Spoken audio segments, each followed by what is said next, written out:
Welcome to this Critics Talk. I'm Coen van Zwol from NRC Handelsblad, and this line is a little bit short, but yeah, maybe so. That might help. Yeah, thanks. I would like to start this session with a little bit of Bible reading. Doesn't happen enough nowadays. Samuel 11, part 2. And it came to pass in an evening tide that David arose from off his bed and walked upon the roof of the king's house. And from the roof he saw a woman washing herself, and the woman was very beautiful to look upon. And David sent to inquire after the woman, and one said, "Is it not Bathsheba, the daughter of Eliam, the wife of Uriah the Hittite?" And the woman sent messages, and David sent messages, and took her. And she came unto him, and he lay with her, for she was purified from her uncleanness, and she returned unto her house. So, I guess your movie started with Samuel 11, no? Yes, in some way. I mean, not by reading the Bible myself, but more or less by having been told biblical stories as a kid. And that was one of the stories that always remained with me. Please, if you want to sit, there are more places. It's really possible. Thank you. It's fantastical chairs, very comfortable. No, but really, I was raised Catholic, so to speak, and I'm not anymore. But the stories stayed with me, and that was one starting point of the film. That some powerful guy, David, would use his power to realize his love, or that's what he thinks he is, and by sending the husband of the desired one to the front. That's the basic biblical story. Now, I think it's very, very much up to date. And now the question was how to bring that alive today, and what's power today, and that's where we started. So this movie actually started with this basic motive, David and Bathsheba, Uriah being sent to his death. But it also feels like you try to portray the banker's world. Oh, absolutely. I mean, I'm not. I didn't try to make a biblical film. I didn't film David's story. It's just a starting point for me. For me, it's always useful to have. For example, my first film started with the fairy tale Hansel and Gretel. So I quite often use old stories. And now the question was, who is king today? And who is our assessment was. That in the financial industry there's a lot of power in it, and that this power is especially modern, and that's how we chose that word long before the crisis hit and everyone was talking about that word. So we started to research and we talked to a lot of managers and try to understand a little bit of how this world works and what our story would look like in a world like that. We recently had in Holland quite a great little movie, Win-Win, which is also in the world of share trading. If you research in it, it's very conspicuous that there are not many movies set in the banking world or the financial world. Why is it? You always end up with Wall Street and 2 other titles, and that's it. Why is that? Well, I think there's a big deficit in modern cinema to describe what's really driving our economies, our societies. You won't find much work in films. You basically have middle-class boy meets girl plots most of the time. And nothing against it. That can be useful, powerful, wonderful. But I, for one, have the desire to see also the more complex parts of our world portrayed, because I think we need images, we need stories, characters to talk about things that are like part of our world. I mean, most of us spend a lot of time in front of computers in offices and so on, and that is that time in terms of storytelling. I mean, most of the stories are in the spare time, and people have no money needs, and so I think it's important to look at these parts of the world. And so... Well, some of the critics, when they're talking about the banking, about this movie, they say like, well, the financial world, it's about huge impersonal forces. You cannot summarize them in personal stories anymore. I think a lot of bankers would be glad with this assessment because they're free of moral obligations then. But is this some kind of abstract art, this banking world? Well, I mean, what's true is that it's quite difficult to find a narrative that is like that you are able to put into 2 hours or less, that is sensual enough that you can grasp what's actually happening. Because, of course, lots of the dealings are quite complicated. And for example. One of the most important, the key hires in modern banking are mathematicians who would calculate derivative business with, I mean, they have formulas, books like this, you know, full of calculations to be able to assess how profitable a certain financial product is. So, of course, I can't film that book. Yes, so I have to find a way to talk about the people. I mean, I'm actually not so much interested about that book, I full of calculations. I'm interested in the effects of that book on my relationship. And I think the way bankers deal with the world has had a great influence on how we think about the world, and it still has. And because it's basically it's storytelling. I mean, what a banker does is not so different from what I do. He says everything is going to be fine. He says you will make a profit, and he says we have the wonderful weapon to go with to find happiness and you know and so on. It's all basically they're in the business of telling fairy tales. And trouble is when people stop to believe them, because then you have a flop or a crisis, you know. So a flop movie is the same as a crisis in a sense. People don't believe the story anymore, that they're going to profit. Yeah, people sense that there is fake, you know. They don't need to believe that anymore. Yeah, absolutely, there's a relation. I mean, I don't want to say it's the same thing, but there's absolutely a relation. And when you stop believing that a certain, for example, I mean, a big part of the Dutch economy is driven by real estate speculation. If you stop believe that a certain area is going to be hip, rich, cool, whatever, then the whole speculation development is going down, and the story fails. So it's really about stories, and when I say about stories, that means also who defines what's real. I mean, what are the facts that really count? So. But maybe that's a bit abstract. Yeah, let's go. No, well, it's interesting, but let's go over to this the central character, Roland Cordes. In the beginning, you say you know he tries to fulfill his love, but is it love for this woman or is it greed? Well, I think it's neither. I mean, I think he tries to love. But in one crucial moment in the film, he says, "Well, I wanted to talk about love, but I can't believe myself, you know." And that I think shows that in this world, and which is pretty much our world, it's about performances and not about what you think, but what you're believed to be, you know.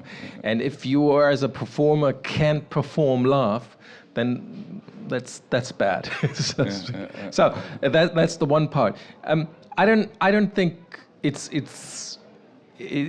can be summed up as greed, that he's just want to buy her, you know. I think what's attractive for him in seeing this woman is that she seems to be priceless, meaning that you can't really know who she is, so you can't really own her, and that's provocative, I think.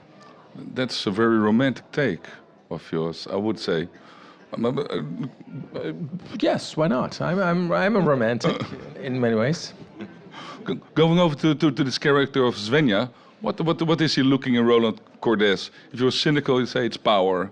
If you're romantic, Well, I think, first of all, they seem to have something in common, which is they are both players, they play life, they are, they have this potential to do the opposite of what they are doing in this particular moment. And that potential is dangerous and thrilling, I think. If I see someone, and that's absolutely my feeling towards people, if I see someone, for example, an actor or some other guy, and I see that something could happen, something unexpected, then I'm beginning to be interested. I think that's the most fantastic thing in life, that people are unpredictable, that you can't know what's going to happen. Yeah, power is unpredictability. Absolutely. I mean, at least a big part. I mean, the most boring part of power is I say so and then it happens, you know. Mm-hmm. But the most interesting in power is that nobody knows what's going to happen, because I don't know it myself. Yeah. But what is he looking for in Mr. Roland Cordes, the master of the universe? Well, I think I can't really explain my film, but I think.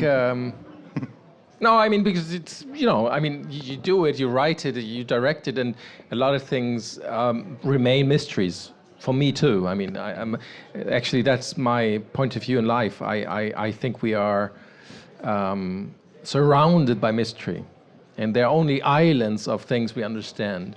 And well, you can face it and say, "Hello, mystery. I like you."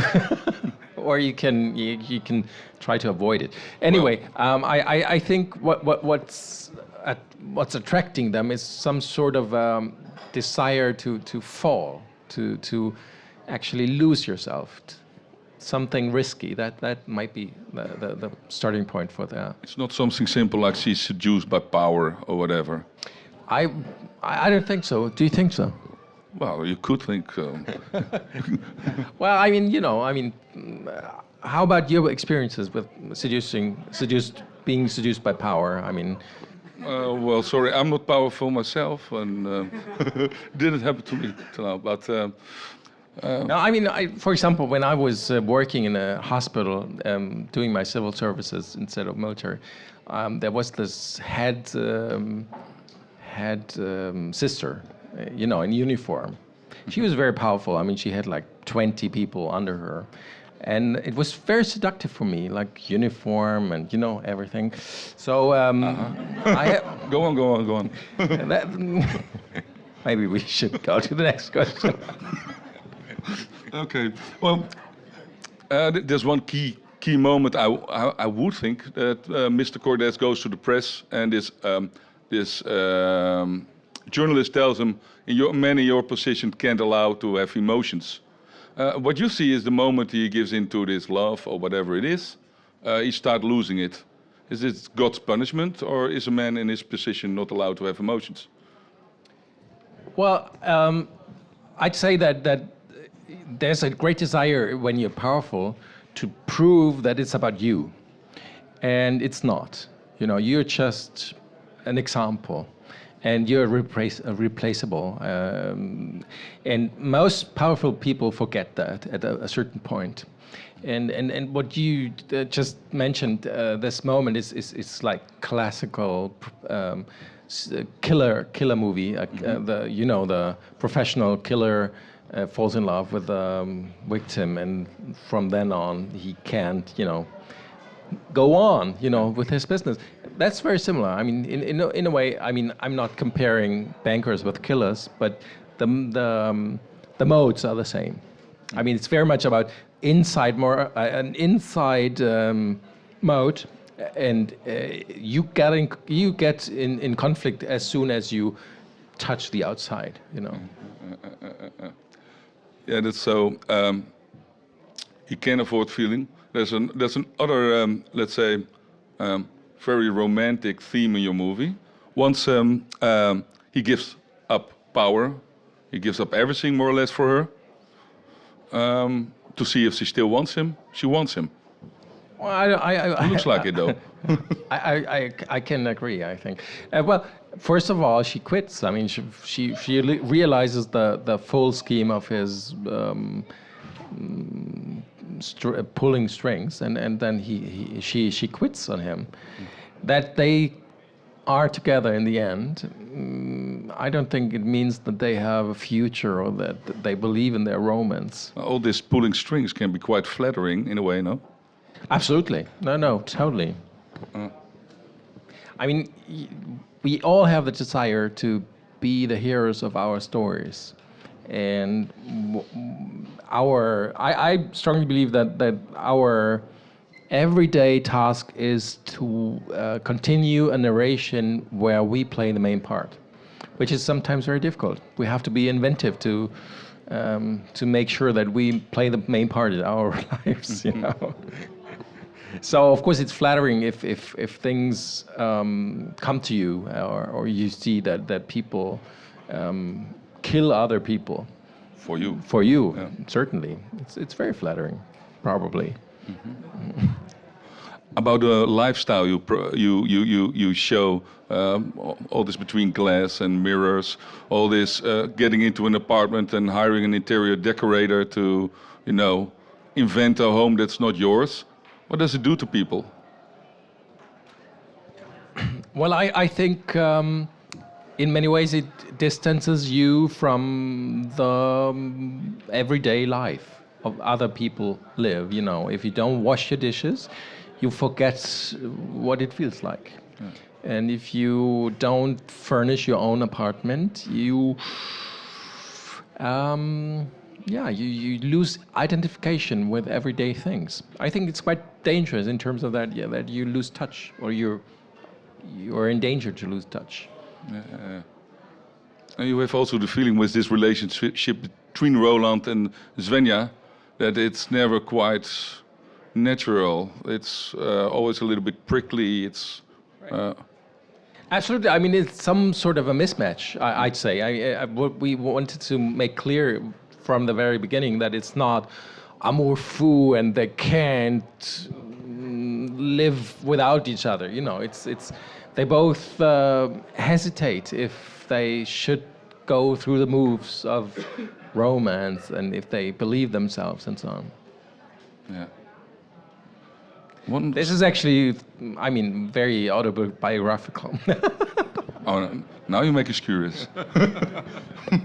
No, I mean, I don't know. Maybe that's a déformation professionnelle, but when I hear myself telling someone, you know, you have beautiful eyes, you know, then I hear Thank myself you. saying that, and welcome, and suddenly it becomes a performance. So I stop saying it just to, you know, not to be a fake for myself and so on. So I don't think that's so.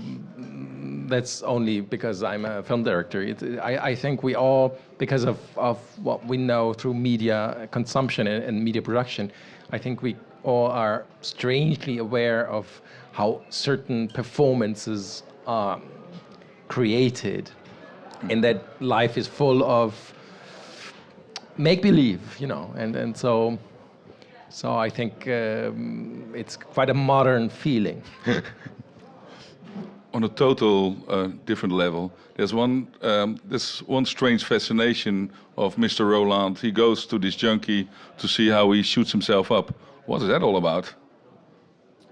Well, you know, I mean, first of all, I found it very strange that the banking quarter in Frankfurt, where the film is shot, is at the same time the drug quarter. So you would virtually see people shooting up in the streets just before the big towers. So there's this spatial relation.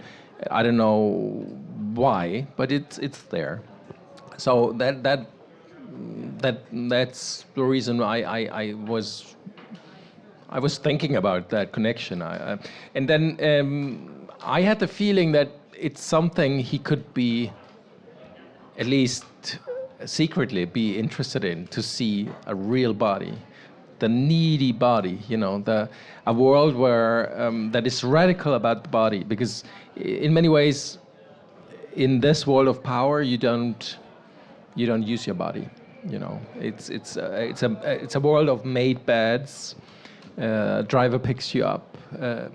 You're out of touch with other bodies and your own body too. And I think the more we distance ourselves from this physical life, which we all do. I mean, we go to fitness facilities in order to move, you know, because we don't have to at work. The more you distance yourself, the more you have this desire to come back to it.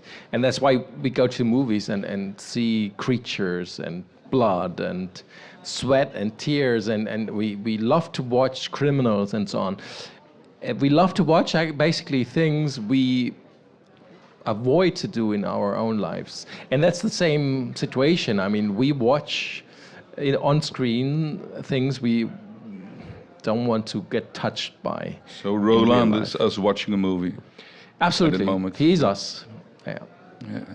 And also what I liked about the scene is that it touches the very business model of banking. I mean, business of banking is making people debt addicted. That's what drug dealers do too. I mean, it's really the same business model. I mean, you, as a drug dealer, you don't want your client to die. Same with a bank. You don't want them to stop. You don't want them to stop. Some other puzzling thing is the last scene when she goes to the window and say, "It started," and people are running. So what is it? Godzilla? Egypt? Well, I think basically, you know, I don't know about Holland, but in Germany, a lot of pocketbooks, at least in 20 years ago, a lot of pocketbooks had white pages at the end in order for you to be able to make notes. And I think in films that should be the same, you know. And in a way, I hope that you would use the last scene to make your notes and to put in your own feeling. But anyway, I have certainly thought about what this could be about. And for me, it's. But I don't mind a different interpretation. But for me, it's really the impossibility of an island. That all the things, the wheelings and dealings, eventually will have consequences, and that, so to speak, the crisis will hit the street sooner or later. Are you talking hopeful now, or? Hopeful in the sense that I strongly believe that if crime is if a crime is committed, then we need to find out about it. Everybody should put out his mobile phone, except me. Sorry. So in that sense, it's romantic again. You say because yes, I'm hoping for reactions. I mean, it's what happened is and what still happens has gigantic proportions, and so far we don't see really any public grasp of it. No, we choose right-wing governments in reaction, so too bad for you. Thank you for this conversation and for the movie. Thank you for asking. And thank you. Thank you.